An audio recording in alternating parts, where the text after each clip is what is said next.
There's been no redemption for the Shawskank. New photos show Joyce Mitchell living a bleak, reclusive life in upstate New York nearly 10 years to the day after she helped her alleged lovers, convicted killers Richard Matt and David Sweat, escape from Clinton Maximum Security Prison in Dannemora, New York. Neighbors in sleepy Dickinson told the Post they rarely see the disgraced 61-year-old or her head-scratchingly devoted husband, Lyle, whose names remain tainted across the North Country a decade after the jailbreak and 23-day manhunt captivated the nation and spawned a Hollywood miniseries. "She is not regarded well around here," said Connie Paquin, the owner of Moe's Bar and Grill in Malone, 18 miles north of the Mitchells' rural, two-story home. "Nobody can really believe what she did," said Paquin. "Everybody around here thinks she really should have got more time than she got." Joyce Mitchell was a supervisor in the prison tailor shop when she began flirtatious relationships with both Matt and Sweat, who were meticulously hatching an escape not unlike the fictitious one in 1994's The Shawshank Redemption. As the flings progressed, the doughty seamstress gave Matt oral sex and passed along nude selfies for Sweat, she later confessed to authorities. Eventually she began helping the cons with their planned breakout, even smuggling in a hacksaw blade and drill bit concealed in hamburger meat. All the while, her husband worked as an industrial training supervisor in the same lockup. After 6 months of planning and using the tools to cut through their steel cell walls and an 18-inch steam pipe in the facility's underbelly, the duo made their escape on June 6, 2015. They emerged from a manhole cover about 500 feet outside the prison walls around 11:50 p.m. Joyce Mitchell was supposed to be waiting for her daring boy toys in a car at a nearby intersection at midnight, ready to ride off into the sunset toward Mexico. But she never showed up. Instead, she went to the hospital in the throes of a panic attack. The two inmates skulked around the neighborhood until about 12:20 a.m. Realizing she had backed out, they took off.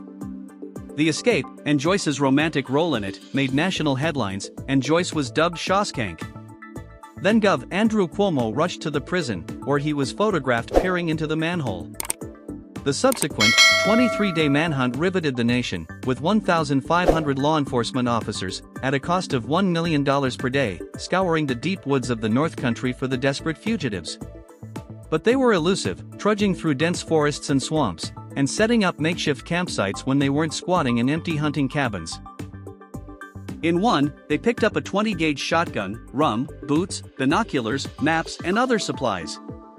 The duo finally split up on June 23. 3 days later, Matt was cornered by Border Patrol agents near Lake Titus.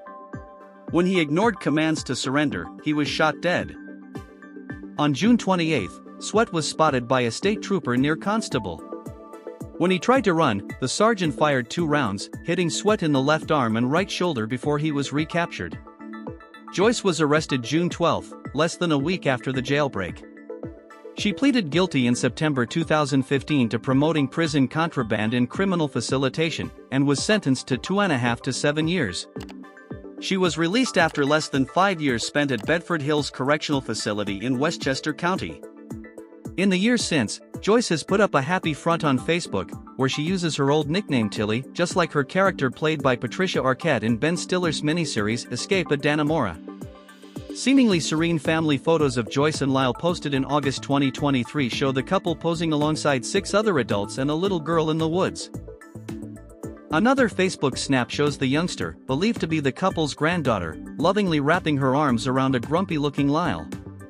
But away from social media, neighbors say the couple rarely poke their heads out from their gray, worn-down, 2-story home, which is decorated with butterfly wind chimes, a ceramic dog sculpture and other tchotchkes. A black Boston Terrier could be seen lazing inside a windowsill when the Post visited recently. It's unclear how the couple gets by financially. Joyce was fired and Lyle quit amid disciplinary actions. They both collect small state pensions, which were reduced because they left jobs long before their expected retirement dates. Obviously she's not working in corrections. "I don't think anyone would hire either of them around here," said Edward, who serves as a warden at nearby Franklin Correctional. Lyle made $20,292 in 2024, while Joyce made only $8,775, according to public state pension records. Until a few years ago, Work said he used to spot Joyce headed to her monthly parole officer meetings. "I've seen her a few times going to parole and I've seen her once at the store since she's been out, but I haven't seen Lyle once," he said. It's a close community, but no, they're not really involved, he continued. At the Franklin prison, work-said correction officer trainees are taught Joyce's relationship with Matt and Sweat as an example of what not to do. You know, some prisoners might try to manipulate you, saying, "You look nice today" and other stuff to get better treatment. But you can't let them get to you, Work explained. Joyce isn't the prettiest girl in town, so I'm not sure what those guys were doing, but I guess you get pretty desperate in jail, he added with a chuckle. One neighbor described the Mitchells as friendly and helpful. Lyle has helped the neighbor, who gave his name as Jeff, clear his land. It's a lot of work clearing the lot, and that's what we talk about. Nothing personal, said Jeff. As for Joyce, she waves when I see her coming out, but it's not that often. Despite the allegations against Joyce, which included a plot to kill Lyle, according to Sweat and investigators, Lyle welcomed his wife back with open arms. He is decidedly less tolerant of nosy journalists. Leave us alone. Get the FK away from us and leave us alone, he barked at a Post reporter before slamming the door shut. Stay the FK away from us.